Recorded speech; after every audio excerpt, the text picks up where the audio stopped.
മലയാള സിനിമയിലുണ്ടോ? നിയമം മാറണം, നയങ്ങൾ മാറണം എന്നൊക്കെ പറയുന്ന അടിസ്ഥാനത്തിലാണ് സിനിമാ മേഖലയുമായി ബന്ധപ്പെട്ട് വലിയൊരു മാറ്റം വേണമെന്ന് തോന്നുന്നില്ല. കാരണം അത്രയ്ക്കധികം മലയാളം സിനിമ മാത്രമല്ലല്ലോ, സിനിമ ലോകം റിപ്പോർട്ടിന്റെ അടിസ്ഥാനത്തിൽ നോക്കി പറയുകയാണെങ്കിൽ അത്രയധികം പ്രശ്നങ്ങളുണ്ട്. അവിടുത്തെ സ്ത്രീകൾ ഉൾപ്പെടെ നേരിടുന്ന വിഷയങ്ങളുണ്ട്. അപ്പോൾ ഈ മേഖലയുമായി ബന്ധപ്പെട്ട് വലിയൊരു മാറ്റം അതിനകത്ത് ഉണ്ടാകുമെന്ന് തോന്നുന്നു. സൂപ്പറല്ലേ.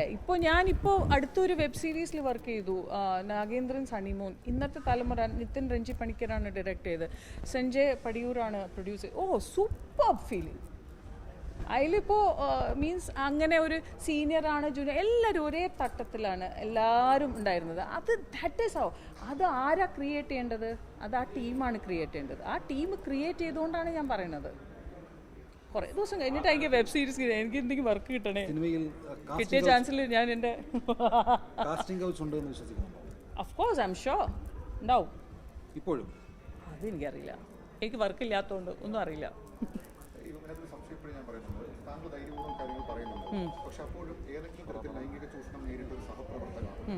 എൻ്റെ അടുത്ത് വന്നില്ല.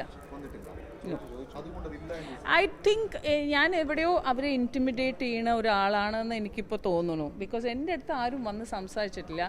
എനിക്ക് മോശമായ ഒരു ഇതുണ്ടായിട്ടില്ല, സത്യം പറയാം. ഞാനെല്ലാം ജനറൽ ബോഡി മീറ്റിങ്ങിൽ പറയാറുണ്ട്, മൈക്കുണ്ട്, എല്ലാവരും വരിക. പിന്നെ ഞാൻ ഇതും പറഞ്ഞിട്ടുണ്ട്, ഈ പ്രാവശ്യം ഞാൻ എൻ്റെ അവസാനത്തെ വൈസ് പ്രസിഡന്റ് ഇത് ഭാരവാഹി കൊടുക്കുന്ന സമയത്ത് ഞാൻ പറഞ്ഞിട്ടുണ്ടായിരുന്നു, പിന്നെ എന്നെ വിളിച്ച് പറയരുത് എനിക്ക് സമയം കിട്ടിയില്ല എന്ന്. പറയാനുള്ള സമയത്ത് പറയണം. മൈക്ക് കൊടുത്തു, വേദി കൊടുത്തു. വേറെ അല്ല, എന്താ അറിയോ, നമുക്ക് പറയണം എന്ന് തോന്നിയാൽ നമ്മളിപ്പോൾ പറയണം, അത്രയേ ഉള്ളൂ. ഐ മീൻസ് മൈക്ക് വേണോ? മൈക്കില്ലാതെ സംസാരിക്കാൻ പറ്റില്ലേ?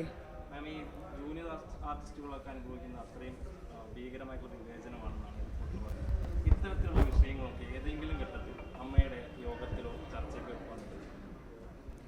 General body meeting, general body അതിന് വേണ്ടിയിട്ടല്ല. നമ്മൾ യൂഷ്വലി നമ്മളുടെ അമ്മമാരും ഈ ചേട്ടന്മാരും അവർക്ക് വേണ്ടിയുള്ള എങ്ങനെ നന്മ ചെയ്യാൻ പറ്റും, അല്ലാതെ ഒരു ബേസിക്കലി ഒരു കൂട്ടായ്മ, ഒരു ആഘോഷം, ആ രീതിയിലാണ്. അത് പ്യോർലി ഒരു പോസിറ്റീവായ ഒരു ഇതാണ്.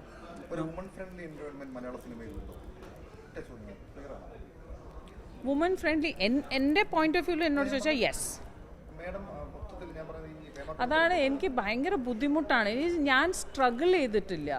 ഞാൻ വന്നത് ഹീറോയിനായിട്ട് തന്നെയാണ്.